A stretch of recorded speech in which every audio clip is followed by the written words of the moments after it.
ತಿಳಿಸ್ತಾ ನೀವೆಲ್ಲರಿಗೂ ಜಯರಾಮ್ ಕೃಷ್ಣ.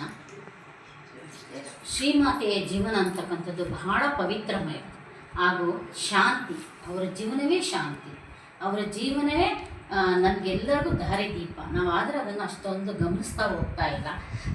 ಸ್ವಾಮಿ ವಿವೇಕಾನಂದರು ಶ್ರೀಮಾತೆಯವ್ರ ಬಗ್ಗೆ ಹೇಳ್ತಾರೆ. ಅಮೆರಿಕಕ್ಕೆ ಹೋದಾಗ ನಮ್ಮ ಸನ್ಯಾಸಿ ಸಹೋದರನಿಗೆ ಪತ್ರ ಬರೀತಾರೆ. ಏನಂತ ಪತ್ರ ಬರ್ತಾರೆ ಅಂದರೆ, ಇಲ್ಲೆಲ್ಲ ನೋಡಿದರೆ ಯಾರು ಸ್ತ್ರೀಯರೆಲ್ಲ ಎಷ್ಟು ಸಂತೋಷವಾಗಿದ್ದಾರೆ, ಆನಂದವಾಗಿದ್ದಾರೆ.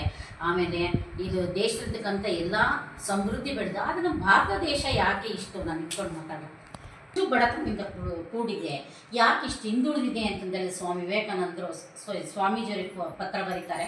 ಏನಂತ ಪತ್ರ ಬರ್ತಿದ್ದಾರೆ ಗೊತ್ತಾ?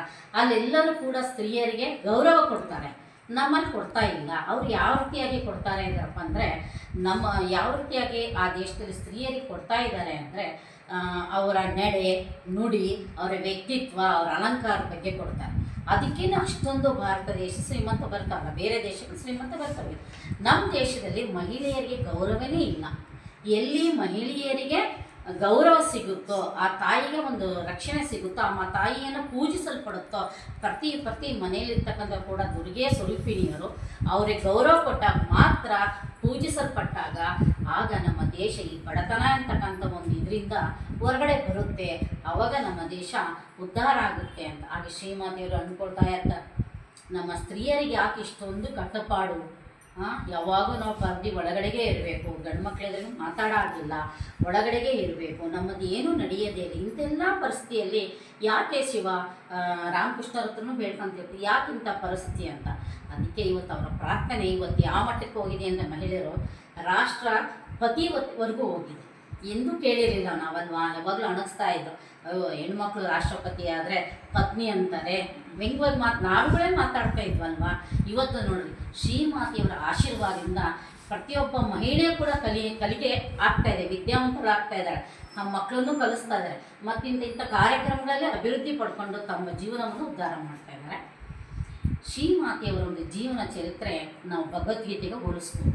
ಭಗವದ್ಗೀತೆಯಲ್ಲಿ ಅರ್ಜುನನಿಗೆ ಶ್ರೀಕೃಷ್ಣ ಪರಮಾತ್ಮ ಏನು ಮಾಡ್ತಾನಪ್ಪ ಅಂದರೆ, ಯುದ್ಧದ ರಂಗದಲ್ಲಿ ಹೇಳ್ತಾ ಹೋಗ್ತಾರೆ ಹೇಗೆ ಏನು ಧರ್ಮ ಅಂತ. ಶ್ರೀಮಾತೆಯವರು ಅವರ ಜೀವನದಲ್ಲಿ ಪ್ರತಿಯೊಂದು ಸಂದೇಶಗಳ ಮೂಲಕ ನಮಗೆ ತಿಳಿಸ್ತಾ ಹೋಗ್ತಾರೆ.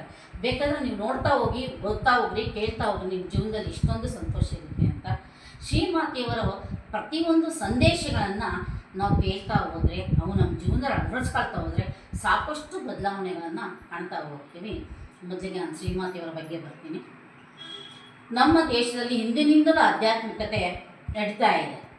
ಸಾವಿರಾರು ವರ್ಷಗಳ ಹಿಂದಿನಿಂದ ಕೂಡ ಇದು ಋಷಿಗಳ ಒಂದು ವಂಶದ ಒಂದು ಇದು ನಮ್ಮದು. ಇವತ್ತು ಬೇರೆ ದೇಶಗಳು ಅದನ್ನೆಲ್ಲ ಬಳಸ್ಕೊಳ್ತಾ ಇದ್ದಾರೆ, ನಾವು ಅದನ್ನು ಬಳಸ್ಕೊಳ್ತಾ ಇಲ್ಲ. ಯಾವಾಗ ನಮ್ಮ ದೇಶದ ಅಧರ್ಮ ಅನ್ನೋದು ಬರುತ್ತೋ, ಆ ಧರ್ಮವನ್ನು ಎತ್ತಕ್ಕಾಗಿ ದೇವತಾ ಸ್ವರೂಪಗಳು ಮನುಷ್ಯ ರೂಪದಲ್ಲಿ ಬರ್ತಾರೆ. ಹಾಗೆ ಶ್ರೀಮಾತೆಯವರು ಜಯರಾಂಬಾಟಿ ಅಂತಕ್ಕಂಥ ಒಂದು ಹಳ್ಳಿ, ಆ ಹಳ್ಳಿಯಲ್ಲಿ ಒಬ್ಬ ಬಡ ಕುಟುಂಬ ಇರುತ್ತೆ. ರಾಮಚಂದ್ರ ಮುಖರ್ಜಿ ತಾಯಿ ಶ್ಯಾಮಸುಂದರ ದೇವಿ. ಶ್ಯಾಮಸುಂದರ ದೇವಿಯು ಸಿಂಹೋಲಿನ ಒಂದು ಹಳ್ಳಿಗೆ ಹೋಗಿರ್ತಾರೆ.